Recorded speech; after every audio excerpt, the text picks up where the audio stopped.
100 বছরের নফল নামাজ, 100 বছরের নফল রোজা, আপনি এটার সব আপনার অ্যাকাউন্টে জুমার দিন মাত্র 4টা কাজ করার মাধ্যমে আপনি পেয়ে যাবেন। কোরআন হাদিসে বহু ফজিলতের কথাই বলা আছে, এত বিপুল পরিমাণে, এত অধিক পরিমাণে সওয়াবের কথা যে কারো বাসা থেকে অনেকের আছে যেতে 500 স্টেপ পড়বে।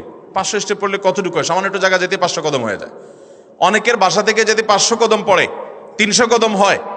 তো সে এই 500 বছর নফল নামাজ, নফল রোজা, রাত ভর দিন ভর করার সওয়াব, কন্টিনিউয়াসলি করার সওয়াব মাত্র এই মসজিদে গেল আসলো, এই 4টা শর্ত পূরণ করে সেটা সওয়াবটা পেতে পারে। যদি সপ্তাহে 4 জমা হয় তাহলে 4 বার 500 করে যদি হলো 2000 বছর, এভাবে তার আমল আমাদের সওয়াবের পাহাড় সে জমা করতে পারে শুক্রবারের ছোট্ট আমলটার মাধ্যমে।